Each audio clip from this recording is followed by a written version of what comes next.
ఏమిటి మహిమాన్వితమైన ప్రదేశాలు అంటే భగవంతుడు స్వయంభూగా వెలిసినటువంటి ప్రదేశాలు, ఋషులు తపస్సు చేసినటువంటి ప్రదేశాలు, మహర్షులు మహాయాగాలు నిర్వహించినటువంటి ప్రదేశాలు, భక్తులు భగవత్ సాక్షాత్కారం పొందినటువంటి ప్రదేశాలు, ఇవి చాలా ప్రధానమైనటువంటి మహాక్షేత్రాలు అన్నమాట.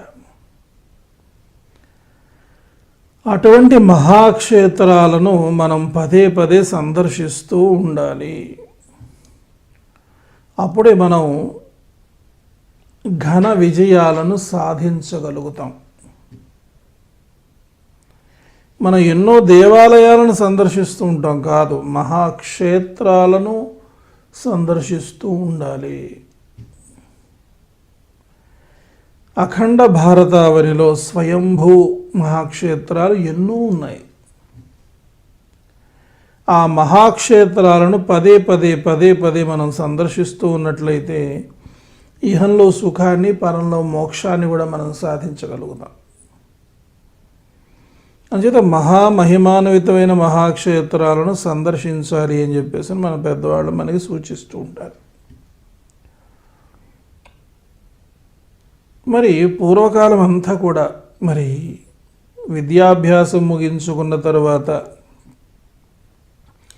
గురువుగారి యొక్క అనుజ్ఞ తీసుకుని శిష్యుడు దేశాటనకు వెళ్ళిపోయేవాడు. ఆ సందర్భంలో తీర్థయాత్రలన్నీ కూడా తిరిగేసి వచ్చేవాడు అనమాట. అదేవిధంగా మరి బాధ్యతలన్నీ తీర్చుకున్నటువంటి వృద్ధ దంపతులు ఎవరైతే ఉన్నారో వాళ్ళు కూడా చక్కగా భారతదేశంలో ఉన్నటువంటి తీర్థయాత్రలన్నీ కూడా చేస్తూ ఉండేవారు. రెండు సందర్భాల్లో మనం ఎప్పుడు కూడా ఈ తీర్థయాత్రల గురించి మనం వింటూ ఉంటాం. విద్యాభ్యాసం ముగించిన తర్వాత దేశాటనకు వెళ్ళాలి అంటే దేశం అంతా కూడా తిరిగి రావాలన్నమాట. అసలు భారతదేశంలో ఏముందండి? అబ్బా అద్భుతం! భారతదేశంలో లేనిదేముందండి? భారతదేశంలో విభిన్న సంప్రదాయాలు, విభిన్న ఆచార వ్యవహారాలు, విభిన్న భాషలు, విభిన్నమైనటువంటి ఆహారపు అలవాట్లు, విభిన్నమైనటువంటి ప్రదేశాలు,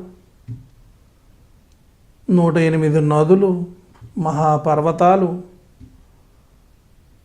అత్యున్నత శిఖరాలు,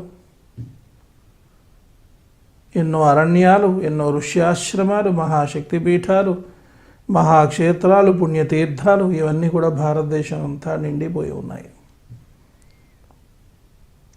ఈ యొక్క అద్భుతమైన భారతదేశం అంతా ఎప్పుడైతే తిరిగేసి వచ్చేస్తాడో, విద్యాభ్యాసం పూర్తయిన తర్వాత ఇక అసలు సృష్టిలో తెలుసుకోదగినదంటూ ఏది కూడా మిగలదనమాట ఈ యొక్క వ్యక్తికి. ఇక తర్వాత బాధ్యతలన్నీ తీర్చుకున్న తర్వాత మహిమాన్వితమైన మహాక్షేత్రాలను సందర్శించుకుంటూ కాశీ మహాక్షేత్రానికి వెళ్ళిపోయి కాశీలో శరీరం విడిచిపెట్టాలి అనే